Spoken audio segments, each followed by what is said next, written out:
Good morning. This is Thought for the Day for Wednesday, the 9th of September. Over the last few weeks and months, I've been reading through 1 and 2 Samuel. They're really interesting stories, exciting, blood and guts and love and romance, all those kinds of things. But one of the things that has really struck me has been the names of people. They're quite difficult to pronounce often, and they sound very strange in my ears. But I wonder about these people. I wonder what they're like.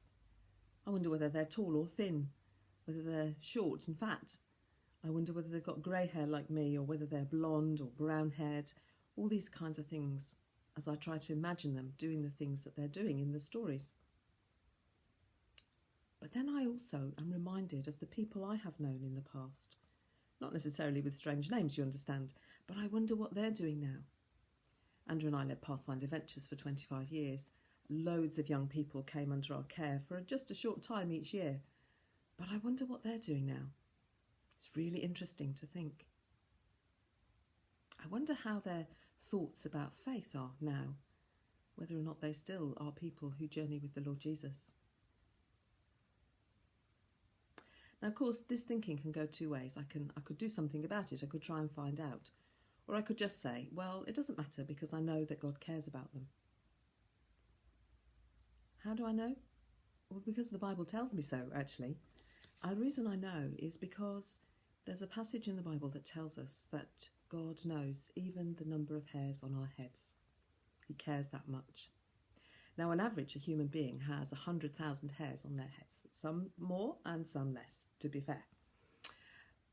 But if you imagine that's 100,000 each, if we multiply that by the number of people on the planet at the moment, that means that God knows 7.66 quadrillion hairs.